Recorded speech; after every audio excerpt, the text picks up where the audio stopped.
Howdy, hey, hello. Welcome back to another episode of Munch and Mingle. We are with a guest today who, honestly, I did not think we were going to have back in a while. She has been on our pod before. You, I'm back. So episode 20, Kiana is one of my hair girl besties. She was on that little series of hair girls. And we literally said in the episode, like, okay, you're going to Oklahoma. We'll see it. Maybe. We didn't know. Nope. In the beginning of that episode, we filmed it at like 6 a.m. It was early. I was afraid it was going to wake your kids up. You're so considerate to worry about my kids. I'm like, just scream. This when they're upstairs. That is a great episode to listen to before this, or just to get a lot of the backstory of Kiana. But in that episode, you are pregnant. Your due date, as we talked about, was November 26th. So you were going to Oklahoma. It was like that day, that weekend, you were leaving. I think it was that day. Oh my gosh. That night. Yeah. So we've got a story for you, how she's back here. Before we do, we're going to go talk about her munchie.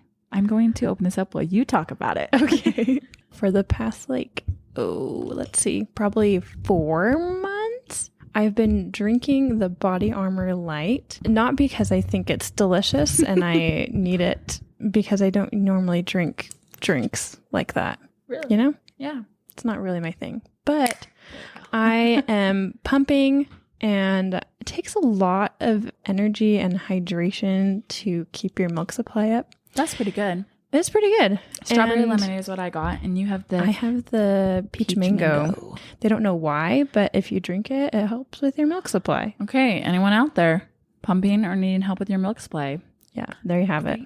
Perfect. You ended up coming back to Utah. Surprise. For a baby shower. Yes. It was being thrown in your honor. Yep. Because you have all your family and friends. Well, I guess your family's back in Oregon, but you had a lot of family here, friends here. Mm-hmm. So we kind of all just came together and did a baby shower, which was so great. It was so good. It was loved beautiful. it. You looked beautiful. It was all that I wanted. Oh, it was so fun. Such a fun day. But there were some things happening. So let's just walk through that briefly, because we've got a lot to go through, but this is the start of it. Yes. Okay. So after my beautiful shower that my mom and my sisters hosted for me, that evening, I felt really sick, and then I started throwing up, and I had never thrown up my whole pregnancy. And that whole night, I'd go to bed, I'd wake up again feeling super nauseous and sick, and I'd throw up again. By the next morning, it had been 7 times. I was so dehydrated, I could not keep any liquid in. So my mom's like, well, if you throw up one more time, we're going to go to the ER. And I did. So we did. And we went to Murray. They checked me in. They're like, oh, you are 31 weeks. So we're going to take you to the labor and delivery. So I went there. They gave me IV. Apparently I was contracting. I didn't know it. I was there for most of the day. They checked my cervix. All was good. Then they were like, hey, you're good to go. Discharged me. The next morning, I was going with my mom to take my sister back to Provo because she was here for the shower. I don't know why this is so sad to me, but I hadn't eaten anything for a whole day, and I'm pregnant. Yeah. So I'm hungry. It was very poignant that you remembered this. Yes. I'm like, I just need bland food, Chex cereal, milk, and blueberries. I was so excited for it. And I poured my milk, and I was like, oh, no. I'm like, I think I'm going to the bathroom. I'm like, a little wet down there. I'm just gonna... Through all this, I can't hold my bladder now.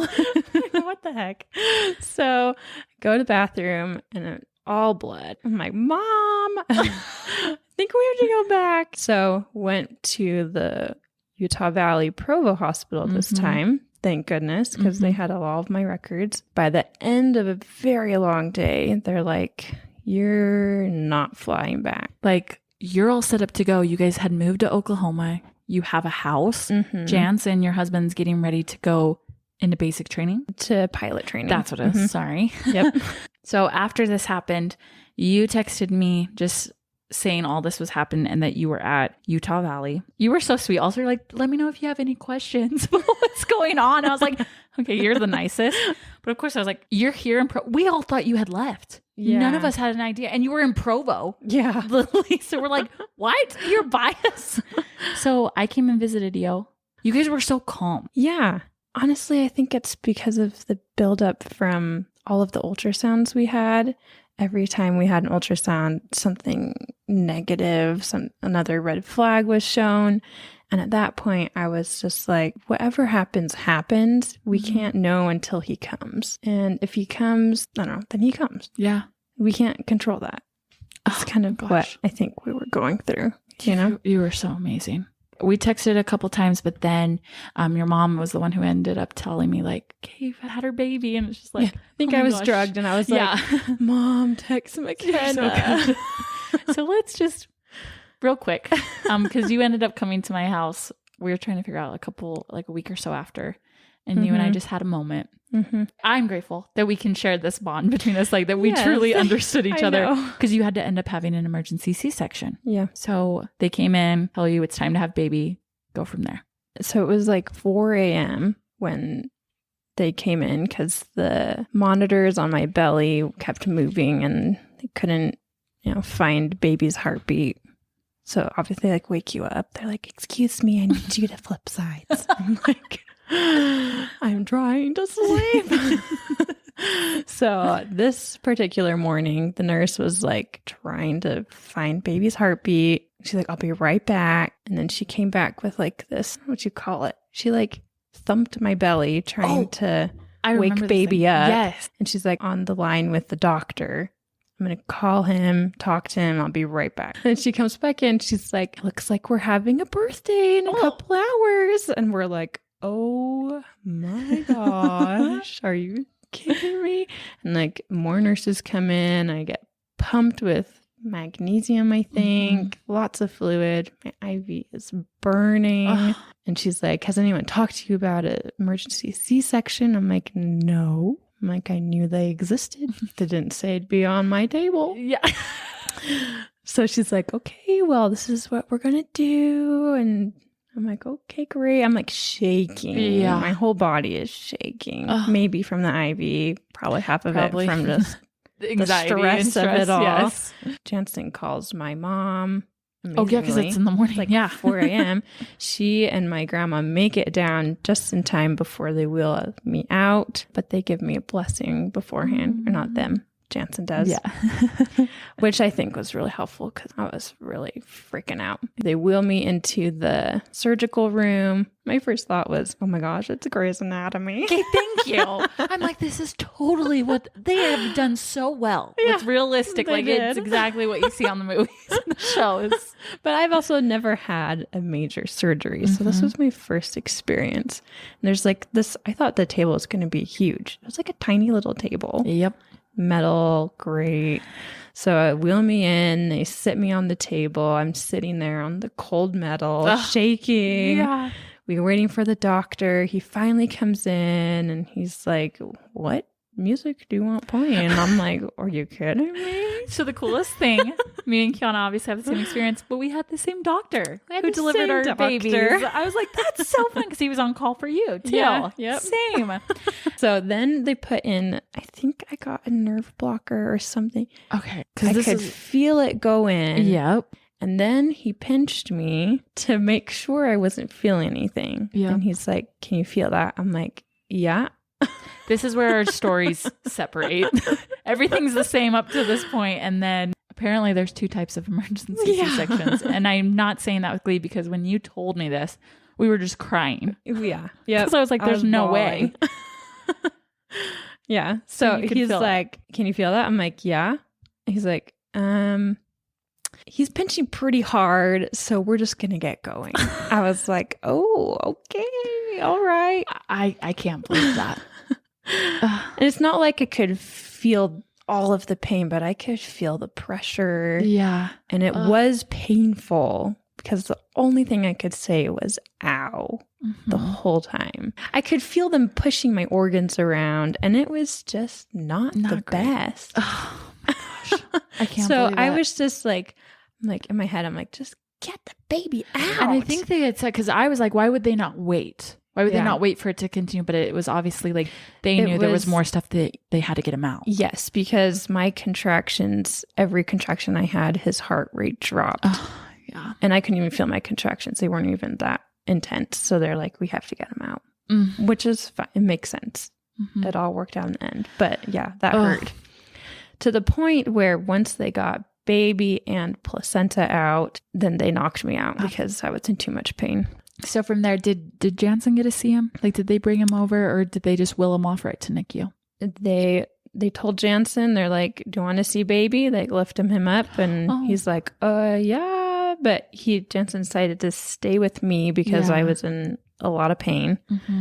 And then they wheeled baby off. And then I think once I was knocked out, Janson went for a minute and then came back. When you remember coming to, how much information were they giving you at this point? Basically, they told us he'll probably be here till his due date, which was 9 weeks. Mm-hmm. And we're like, okay, that's fine. He's like 2 pounds, 7 ounces. Mm-hmm. He's going to need to be here for a while. I was not thinking that once I woke up. I was like in a lot of pain. I'm like, I think baby's fine. I am hurting. Mm-hmm. Now, here's the incredible blessing. Mm-hmm. You realize, okay, we're not going back to Oklahoma for a bit. Mm-hmm. The coolest thing, though, is Janson's parents have a home here in Utah that they're not using. Yeah. That's where you guys were living before you left to Oklahoma. Mm-hmm. So even though it's like, wait, you're having to stay here, you literally had a house to come to. Yeah. And it's familiar. We know the place. All our family and friends are so close. It's like 8 minutes from the hospital. We don't have to stay with anyone else, you know. It's been so nice. Recovery. How are you feeling? How are you emotionally? Obviously, physically, C-sections are one thing. Emergency C-sections are a whole nother, especially with your added trauma to it. How are you feeling at this point when you have to leave? Babe's in the NICU. What are you feeling? Do you remember at this point as you're coming home to here in Provo? So that night we were, my mom was still here. They were having dinner at my sister's house, and they were going to come over to our house to say goodbye because they were going to go back to Oregon. It was just Janson and I who were leaving the hospital, and the nurses kept saying it's going to be hard. I was like, yeah, but he's not that far away. Yeah. And then we left my room, wheeled me out to the door, and I sat in the car, and I was like, oh my gosh, this is real. And we just started crying. We're like, this is going to be so, so hard. And then we got to our house, and we both worked with youth in our ward, and they had heart attacked our door and put, fall decorations up. And as soon as I saw it, I was bawling again. I was like, oh my gosh, I am being watched over. I know there are people here that, are going to take care of us. I came in and I just sat down. I'm like, oh, this is even more real. And obviously we were bawling again. Yeah. And I'm like, oh my gosh, I don't know how I'm going to do this. I have a baby, but he's still in the hospital. Yeah. No one prepares you for that. Like the having the baby, but not having the baby. There are sometimes that like people go home and they don't get to have their baby. Mm-hmm. But it's a different type of hurt when it's like, you could have your baby. Mm-hmm. And like you said, they said 9 weeks, but there was still uncertainty of really what was going to be. You told me a story, which I can very much relate to. After you finally started getting settled in, that you were getting the routine, going to visit him in the NICU, but like you as yourself, one of the tips you gave for recovering from a C-section. Well, 2 of them. 1, letting your husband help you. Yes. And 2, not moving faster than you have strength for. Yes, definitely. Make sure your husband/partner does more than you maybe want them to, because it really does help. You can't move. No. For a long really time. Can't. And you just feel like a baby. Yes. You're like, okay, I'm stuck on this couch. Can you please help me? Because I have to go to the bathroom. Yep. But I can't get up. You are a very strong, independent, self-reliant woman. So that is like humbling in and of itself. You're like, Yeah. great. It's hard. That first week, I couldn't even like take a shower on my own. Yeah. I needed him to like hold the towel and like wash my legs. You 'cause I don't couldn't realize bend how much over. you use your core and everything that Yeah. you do until you're Yeah. like, oh, you use it for that too? Got it. Yeah. And he did such a good job. Shout out Janson. Yep. And then the moving, because that's the other thing. Once you start finally being like, okay, I can handle standing up slowly. Mm-hmm. I can handle walking to the bathroom. But it's always feels like your head wants to move faster than your body, right? It does. Exhibit A. I love fall. Capital L, underline, love. I love it. And I thought I was going to miss my fall traditions in Oklahoma. So I couldn't find like a nice pumpkin patch corn maze there. And I'm like, oh my gosh, I'm here. What a good upside. Yeah. I'm like, let's go to the corn maze. So we go walking around the corn maze. I'm like, I'm feeling okay. I'm going pretty slow, but this is great. You're in your place. Yes. Yes. Near the end, I'm like, wow, I am not feeling that good. It's so hard. And I'm like, oh, did just recently have a major surgery done. Maybe I shouldn't walk around a corn maze. So then I sat on a bench while everyone else did their stuff. It's okay. You were there. That's all that matters. You were there. But the psychological mental games that women have to go through. Mm-hmm. It's hard. I was grateful because it was like, oh my gosh, Kiana knows exactly how I was feeling, but I can be like, I know how you're feeling. Yeah. No, it helps to know someone that was in the same situation. Yeah. Otherwise, you just feel like you're doing it alone. And like other people, they want to help. Right. And they want to understand, but they can only understand so much, which is fine. Oh Anyways. my gosh. Okay. So starting to get to the point. So we get to 9 weeks. What happens? So Everett was, but his name's Everett. Oh yeah. Sorry. At that point, he went back and forth from high flow and CPAP, Which is oxygen. which are oxygen needs. CPAP is when you need more help. High flow is a little less. Anyways, he went back and forth. At this point, he was on high flow, and one day he just turned a bad corner and was not doing well, and so we had to put him back on CPAP. And that was one moment where we're like, okay, this is going to take a while, because we knew in order to get him discharged, he had to wean all the way down from the high flow, and he was still on the CPAP. Yeah. So maybe a couple more weeks, maybe a month. We're like, could be a month more. That's what we thought. And what was happening with Janson's pilot training? Thank goodness he's in between training. And so every time he tells them a situation wherever it's at, he's like, no, we'll just push you back, stay with your family. You know, we want you to be all in. And if your family is not here, not doing well, we're not going to push you to do that. That's so awesome. So yeah, he just kept getting pushed back. Which, like you said, crazy blessing. Yeah. That it was right in between. Oh, yeah. So we never was like starting and had to start over again. This was a time that, you know, you and I would start talking. I remember when this was happening, and, you know, it was so hard because you see so many different families, different situations. And I always felt guilty talking to you because I was like, I think it was Janson texted Britton once. I was just asking him questions, and I seriously was like, this isn't fair. Like, we didn't have to stay this long as them. Like, we got to the due date, and I would always feel guilty because I'm like, how am I supposed to talk to Kiana? It's not fair. And it's something that, you know, ate at me for a while. And it was Britton actually said, you know, the best thing you're going to be for Kiana's right now is just listen then. Just let her cry to you. Just let her do it. And hopefully you felt that. Oh, yes. Because it was seriously the hardest time. And I'm grateful that Janson had Britton, but I'm grateful that Britton kind of like gave me that advice for you because I love you. And it's hard watching anyone you know go through that experience. But there is something that's changed about you. Because we said it when we walked in today. I was like, did you do your hair? Did you go tanning? You got something, did you lose weight? Which she doesn't need to at all. That's why I was like, something's different. And that's when I was like, there's been a depth to you through all this. And I think this has been the result of the NICU. It could be. I think so. I think you've been through so much in these past months that no one in this young of life has had to go through, let alone just even with having a baby, on top of having a baby. I want to know, you have a journal. I do. Talk to us some of the like emotional struggles that you had to battle out of.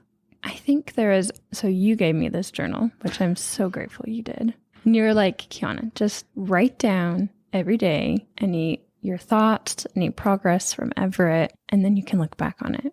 It's so nice to look back and see the progress that our whole family's made, that Everett's made. And I think it's just doing little things so I can, look back retrospectively and notice that there has been progress and development and growth for me and for my family. So this journal, every time I would write in it, I would also put down Everett's stats. Yeah. His length, his weight, how much he's eating, what his oxygen levels are. And it's been really cool to look back on. What are some tips that you would give to, if there are other people out there listening who know someone who might be going through this or will go through it, what are tips you would give to help that person? I think writing your thoughts down is so important because there's so many of them. And sometimes you just have to get them down on paper because at least in my head, I'm like, it's just all up there and I can't put it down and, I can't speak it to anyone because it will come out in jumbles. Just have to literally write until I can't write anymore. Mm-hmm. And sometimes I don't even know what I'm writing. I'm just writing. And I'm like, okay, that feels better. Yeah. And just to get it out, because sometimes you might feel like you're alone in this, which you're not. And everyone has a different NICU story, but you cannot compare them. They're just all the same. They're all so hard. Something that was hard was watching other babies get discharged. Yeah. There was one time, this was probably like a month ago, maybe. There was a baby next to us, and they came January 21st. Mm-hmm. They were leaving maybe 3 or 4 weeks later was when their discharge was, mm-hmm. and we were there. And the nurse was like, let's get you out of here. You've been here long enough. And Janson and I look at each other and we're like, oh, that's like a stab in the back. Yeah. And then I'm like, wait a second. I can't think that way. We cannot compare. Like, oh, that's going to be a lot easier, Like, oh yeah, my baby's been here for 4 months and you've only been here for 4 weeks? Yeah. Like, wow, you have it easy. Cannot do that. And that's a weakness I have. I think this has been good for me because instead of comparing, I start thinking about how hard it must be for that family. Like maybe they have 4 kids at home. Maybe they live, I don't know, an hour away. Maybe this is their first baby too, and they have no idea what to do. Mm-hmm. Obviously, I don't either, but maybe I can help them, Yeah. That's been the best thing. And I know I think I told you, when you get the opportunity to help someone who's in the same thing, it is the most incredible, oh, of course I will totally go over it. I would go through that experience again, knowing that I can help someone specifically with the same thing. Mm-hmm. And I know, obviously this podcast alone, this episode, people will hear, but people you'll get to meet in real life that they'll be like, oh my gosh, Kiana knows. Kiana knows exactly how this feels. Mm-hmm. You're just amazing. So it is, this time we are coming upon March. Yes, we are. And what's the road looking like ahead for baby Ev? We are thinking about discharging. It's so great. So I know, it's crazy. And he's just the cutest little baby, guys. When she posts photos, I'm like, yes, the cutest babe in the NICU. And you guys get to was it one day you posted that you got to walk around in a stroller? We do stroller rides so now. Fun. Because he's almost 5 months. This guy's got to get out of his little... come on, guys, please. Let me see some things. Yes. Oh, he loves it so much. Yeah, so we're thinking about discharge. Great. I'm trying not to think too much about it. Mm-hmm. Kind of had this Jesus take the wheel, Wow. you know? I'm like, if it happens, it happens. We'll Yeah. plan for it. Yeah. If it doesn't happen, then, we'll keep going. Talk about such a good thing to have for life in general. Yeah, the discharge will be a little difficult. He will come home with a feeding tube and with oxygen. So, which is really fairly normal. it is pretty normal, especially for preemies and babies that have been on CPAP and high flow. They just haven't learned to eat yet because that's breathing's in the way. hard, for one thing, and then two, trying to eat and breathe at the same time is really hard. Yeah, no one realizes until you have to learn it. Everyone just thinks the babies know how to do it. No, This is what they would be figuring out, developing while they were still, developing in the womb. Our baby just came a little bit earlier, so they're doing that outside the womb. Yep. It's scary for them. Yeah. So it's going to be a long process, but we'll get there. Like I said, you've been through a lot, and it shows in a good way. Like, you just have this light about you. Well, I think I've had a couple months where I really just felt numb and I could not feel a lot. I think I was just like, this is too hard. I'm not even going to try and feel anything. And people would be like, oh, this must be so hard for you. You must be crying all the time. I'm like, I'm not. I don't know if I should be. Yeah. And I'm like, I just can't. I think I had to distract myself with like so many different things. And then I got to a point where I'm like, okay, I really am not feeling a lot. And then listen to your podcast. And I'm like, this is awesome. And before you did the podcast with Brooke, we talked about meditating. Yeah. I did there was a point where I'm like, okay, I need to feel something again, right? And so I'm like, oh, that's right. Meditation. We did that at Aveda. That was I'm like, I need to do that again. So I found a YouTube 5-minute, it was like a self-esteem guided meditation or something. And I did it early in the morning and, they gave me affirmations and I was just crying. I'm like, I didn't feel anything for a while. And I did not feel like I'm a mom. I do not feel like I'm a good wife. I feel selfish. I felt like it was all about me for a while and I'm distracting myself. And all of a sudden I'm like, it's not. I'm like, I just need to feel. It's okay to feel. And it's okay to, feel hurt and feel joy. And sometimes I think when we're in these situations, we just lock ourselves down. So that happened for a couple months. Wow. And I think now I'm starting to come back. After I go in once or twice a day, I'm like, how's my baby? Can I hold him? I want to play with him. Okay, I'm going to go now. Yeah. It's the most bizarre situation. Yeah. It's so weird. unique. Yeah. The more and more I look at your situation, God is in the details. Oh, so much. When we would pray about when should we start a family, should I give birth in Oklahoma or Utah? It all happened when it was supposed to. We're like, okay, it all makes sense. There was a reason why I got pregnant when I did. Now we know why, because he needed to be here. We need to have already moved all our stuff so that Janson can start training when we're there. All of our family and friends, all of our support is here. If we were in Oklahoma, the closest hospital for Everett's needs would have been an hour and a half away. Oh my gosh. And we didn't really know anyone there. We had just moved there. So yeah, it all worked out the way it was supposed to. I love you. Thank you for coming on. I was so excited. I was like, yes, we have to have you on. Everyone needs to see your light and strength. I'm so excited for you to get discharged. I am not excited for you to live in Oklahoma, but it's it's fine. I know. I need to be there right now. It's emotional both ways. It gives us a reason to go out.